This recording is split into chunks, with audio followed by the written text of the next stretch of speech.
Welcome to another video, guys. So today I thought it would be interesting to do, instead of doing my monthly favourites, I'm going to do my ultimate favourite houseplants of 2024. So I've chosen my top 20 favourites, so let's get into it.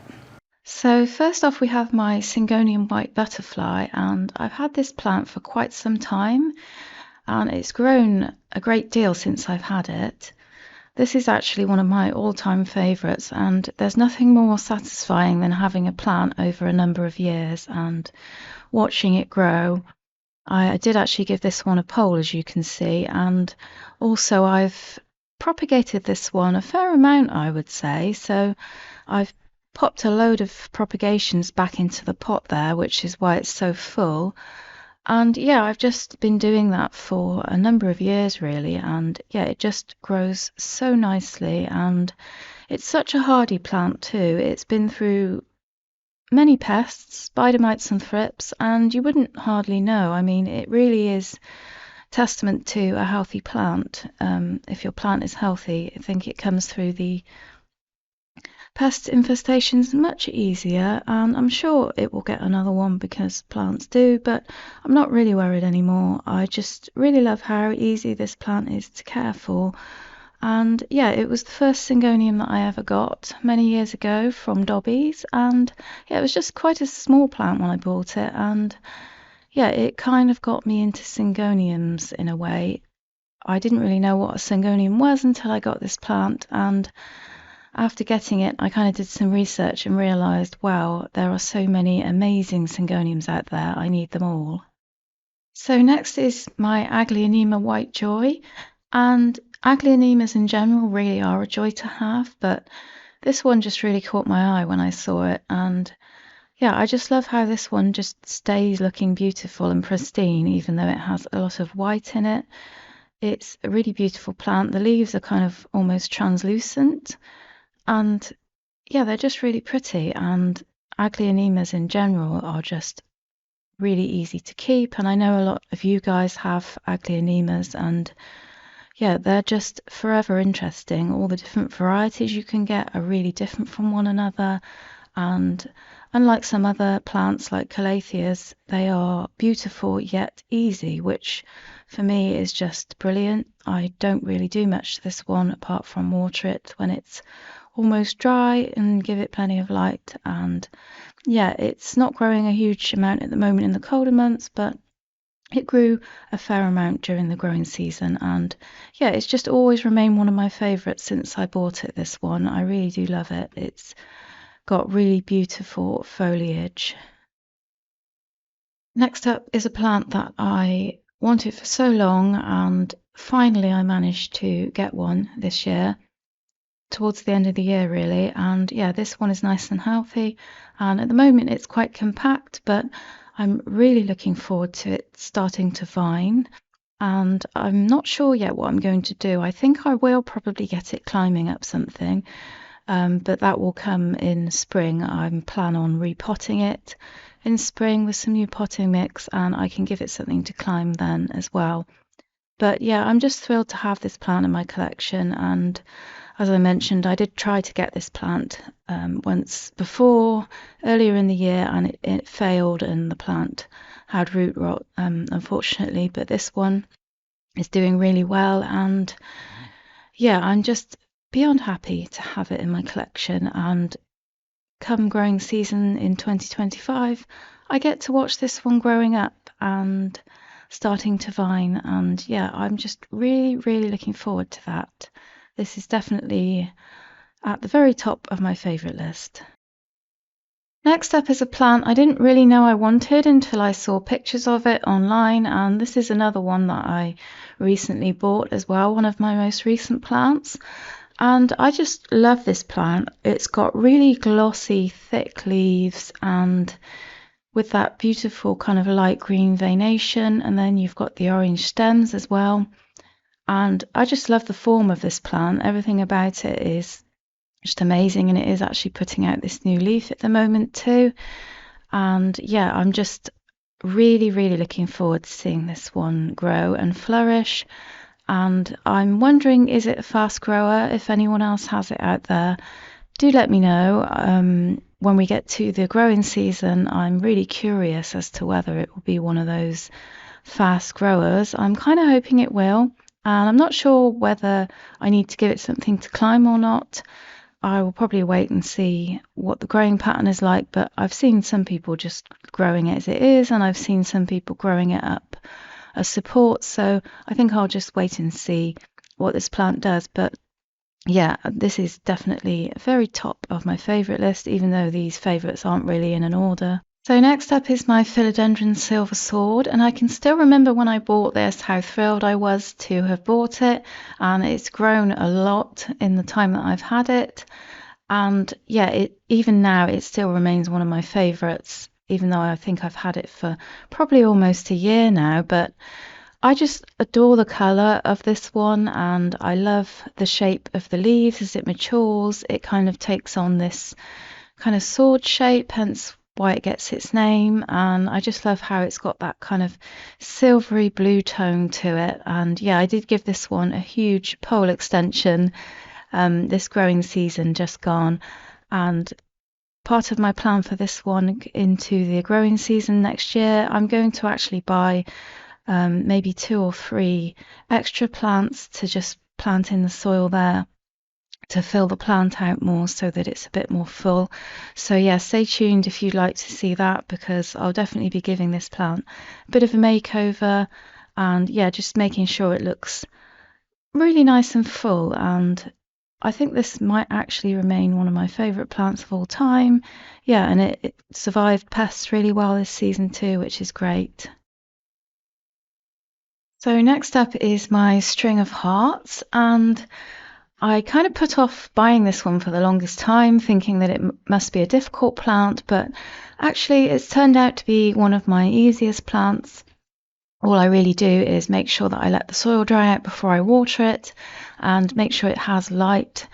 And yeah, it's growing really well. All this growth here, you can see this is all new growth, and it still continues to grow even now in the colder months. And I just love it. I think it's a really dainty plant. And yeah, if you're thinking of getting one of these, but you thought maybe it's difficult to care for, definitely give it a go, because I found it to be one of the most fuss-free plants that I have. It definitely is not a diva, and yeah, it just looks really stunning. I should try and detangle it a little bit more, I think, but it doesn't seem to matter what I do, it always gets tangled up again. But I kind of don't mind, because I like the kind of jungly look. So next is one of my all-time favourite Aglaonemas. This is the Aglaonema Silver Queen. It was actually mislabeled when I bought it, so if you've seen my past videos you may see it called the Aglaonema Cutlass, but upon further research I found out that this is most likely the Aglaonema Silver Queen, and it really is a queen. Out of all the Aglaonemas I've ever kept in my plant keeping journey, this one seems to be the fastest grower, although that might be down to the fact that it does have a few plants in the pot. You definitely want to look for as many plants in the pot as you can with Aglaonemas, because you'll get a much fuller plant. But I just really enjoy the variegation on this one, and I love how it's still putting out new leaves in the colder months. I just think it's a really stunning plant, and again, not only is it beautiful, but it's also just so easy. I literally just leave this one to it. It's never had pests, and it's just super easy to care for. Highly recommend. Next up is the Philodendron Brazil, and I love this plant so much that I actually bought another one. This is my newest one here. I also have a smaller one as well, but this is just one of those plants that I don't mind buying duplicates of, because I don't know, it's just one of my all-time favourites. I love everything about it, the shape of the leaves, the variegation, the way it trails, the way it kind of starts out a bit orangey yellow when the new leaves come out. It's just such a gorgeous plant, and really easy to care for too. It's one of the easiest plants to care for. And yeah, it's just a really fun plant too, because you never really know what the variegation will be like on each leaf, and it tends to vary a bit. And Yeah, I just think it's a really elegant plant. You can grow it up as well, but I just love how it trails, the way it's formed. It's going to always be one of my favourites, this one. Next up is the Black Pagoda lipstick plant. And this one's just really cool. It's got kind of a purpley colour on the backs of the leaves and a kind of I guess, a camouflage type variegation on it. And it's just a really fun plant, I think. It grows really full and luscious and again, really easy to care for. I've just been loving mine. It is definitely fuss free and yeah, it kind of starts putting out these tendrils and then you get leaves growing on it. But this one has been growing even in the autumn, winter months at the moment, and I just think it's a really fun plant. It's kind of strange. The leaves have got a weird texture. You'll know what I mean if you have one, but yeah, it's just got kind of a weird texture and a really weird colouring, and I just find it really interesting. So, yeah, I was really glad to add this plant to my collection. And now we move on to the Monstera adansonii, and I actually found this one in the sale. It was only about £20. It came up to about here, and you can see where I've put another pole extension on there, and all the growth from there is all the new growth that I've had from it. It's grown so prolifically, and I've also propagated this one loads too, but it still continues to grow really fast. And I've popped a lot of the propagations kind of into the pot there to kind of encourage the plant to fill out those bottom bits, but these ones will take a little bit of extra time to catch up with the rest of the plant, of course, but I just love this plant. It's very thirsty and it's very hungry. It likes to be fed a lot. I find that if I don't feed it regularly, it starts going yellow quite rapidly. So it is quite a demanding plant in some ways, but as long as you make sure it gets enough water, light, and nutrients, it just grows so fast, and I find it a really satisfying plant to grow. Next up is my umbrella plant, and this is one of the plants I've had for the longest. This is one of those plants that I love so much. I am really happy to have duplicates of it. I haven't actually ever propagated this one yet because I've just been kind of letting it do its thing. It does have some new growth at the moment too, which is amazing. And yeah, the umbrella plant is just one of those plants that I really love. Even though it's really common, I just love the shapes of the leaves, the little umbrellas. I love how the new leaves come through. They're just these tiny little fully formed umbrella leaves, and then they kind of get bigger and bigger. And yeah, I just look forward to seeing this one turn into a tree, to be honest. It's started to get a little bit woody on the stem, so I'm kind of thinking that it might start to get quite big come 2025. But yeah, this is one of those plants that seems to grow a lot. It has a lot of roots. This one has needed repotting a great deal, but every time I repot it, it always starts growing again. So yeah, I definitely recommend keeping up with the repotting with this one, but it's just such a cool, fun plant, and yeah, really hardy, really easy. I can't say enough good things about it, really. I would highly recommend this one. Next up is another one of my favourites. This is the Marble Queen Pothos, and yeah, I just think this is one of the most underrated plants. You can get it really cheap, but it's got just such stunning variegation on it, and yeah, it's much more interesting than some of the pure green versions. I do have this one in the bathroom at the moment because it has spider mites and I kind of need to keep it away from other plants. But I've just popped it into the bedroom for you so you can see it a bit better. But the variegation on this one is really cool. It does depend on light. I've noticed that if it doesn't get enough light, it will start to lose its variegation. But I just think it's a really pretty fun plant, and yeah, a good way of getting a really gorgeous variegated plant without the high price tag. And yeah, I think the leaves can get big on this one if you give it a moss pole. Not sure I'll be able to achieve that, but I'm kind of quite happy with it. Mine seems to grow fairly well, and I wouldn't say it's the fastest, but it does grow fairly fast compared to some of my other variegated plants. And yeah, it's just a real joy to have, and I'd highly recommend getting this one. It is super easy to care for. Just make sure you give it enough light so you can maintain that variegation, because it will go green if you don't. Yeah, love this one.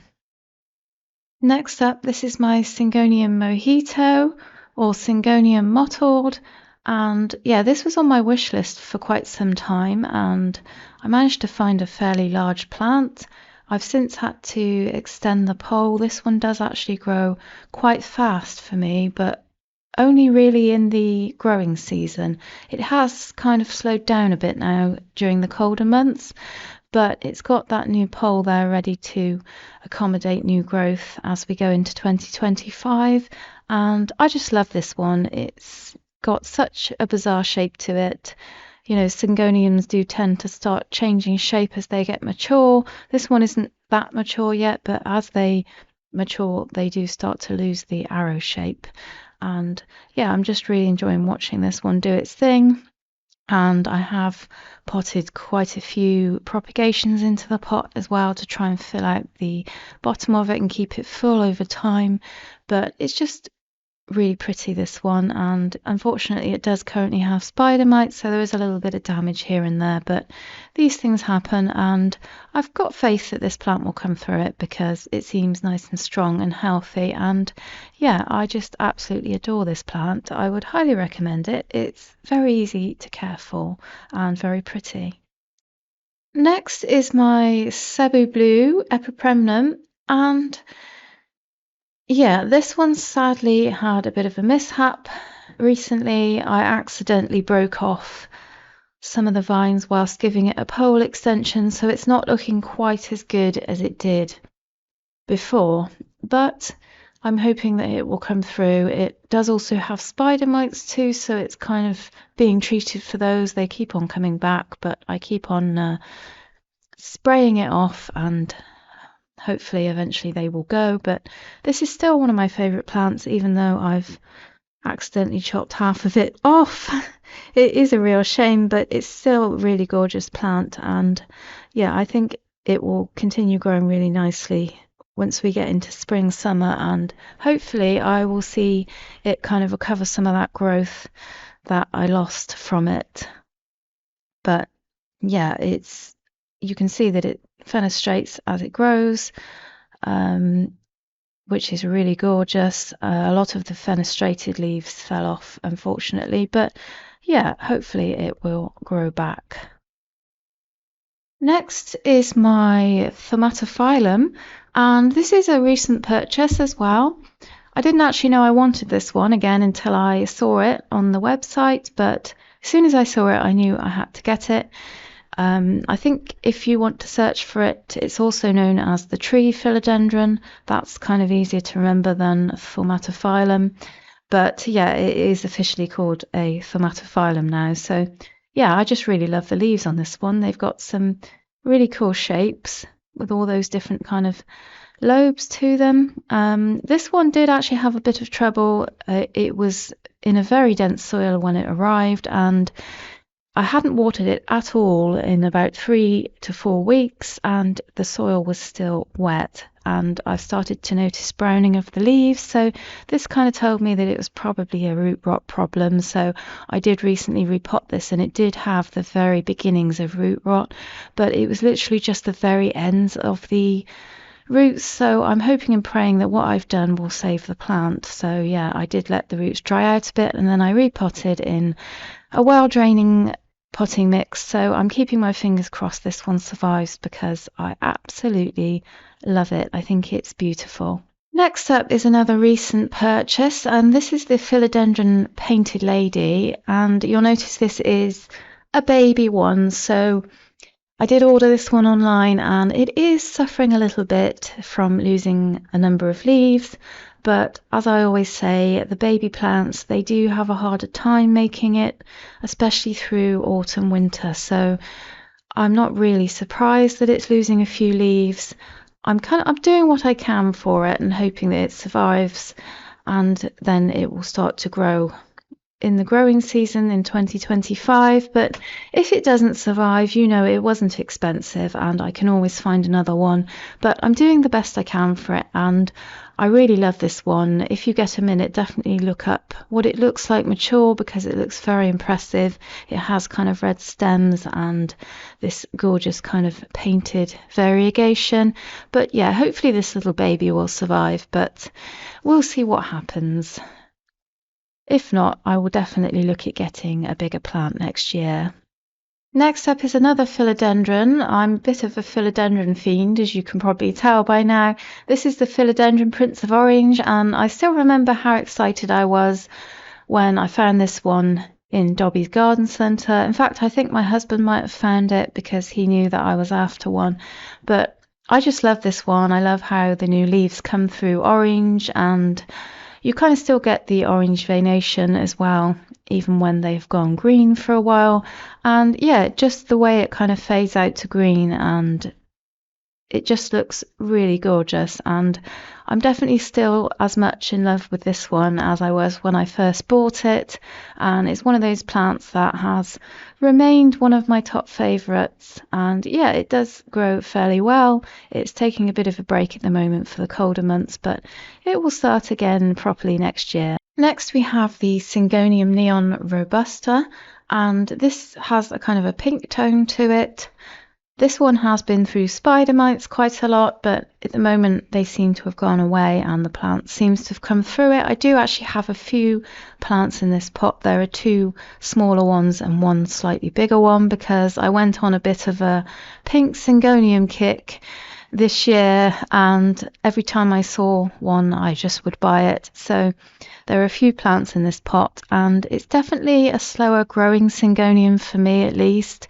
I mean, it has been through spider mites, but it definitely seems to grow a bit slower than the other ones. I would be interested to know if anyone else has found that. But yeah, I just love, love, love this one. And I'm hoping to one day realise my dream of having a very large pink Syngonium plant. And I have given it a stick to kind of climb at the moment. But yeah, I would love to have a really big plant, nice and full and luscious. So yeah, we'll see how it goes over the next 12 months. Next, we have the Moonshine snake plant, and this definitely takes the title of favourite snake plant at the moment for me. I just love how smooth it is. It's so soft and smooth, and I love how the new growth kind of comes through with a much lighter colour. And yeah, it's kind of got some lovely tones to it that I don't think probably show up that well on camera, but I just think this is the best snake plant. I love it. It's so pretty, and yeah, I'm just obsessed with it. It's growing so well for me this year, and I actually got this one in a plant swap, and yeah, I didn't know how much I would love this plant until I got it, but it just somehow steals the show from all the other snake plants. I just think it's really beautiful, and again, as with any snake plant, it's super easy to care for too. You just let it dry out and give it lots of nice sunlight as well. Next up, we have the ZZ plant, and I do actually have this green one, and I also have the Raven ZZ, and I kind of want to put them into the same boat really, in that I love them both the same, but I'm showing you my green one because this is the newest one that I got recently, and I know this is one of the most common plants, but I just really love ZZ plants. I think they are really beautiful, really easy to look after, and really hardy, and I think everyone should have one of these in their homes, especially people that aren't very good with plants. They're a really good option for beginners too, but even if you're not a beginner, they're still brilliant. I absolutely love them, and I think this one does come variegated as well. I've never ever seen one for sale, but if I ever did, I would definitely buy it. This is another one of those plants that I definitely would love to have multiples of, and I just absolutely love it. I think it's really cool. And next is another philodendron. This is the philodendron Ring of Fire, and again, this is one of my wish list plants, and as soon as I saw it, I think I bought this one from Dobby's, I had to grab it. I would say that mine is maybe looking a little bit leggy and lacking in light at the moment. That could be because we're in autumn, but I'm hoping to kind of help it to fill out a bit more come growing season this year. And it is still trying to put out a new leaf, but it's been very slow to come out. But I just really love this one. It's so unique in its leaf shape and its variegation and its growth pattern, and I just find it really interesting. And yeah, it's always going to be one of my favourites, I think, for sure. I really hope you enjoyed the video, guys. If you did, give it a thumbs up, and I'll see you in the next one. Take care.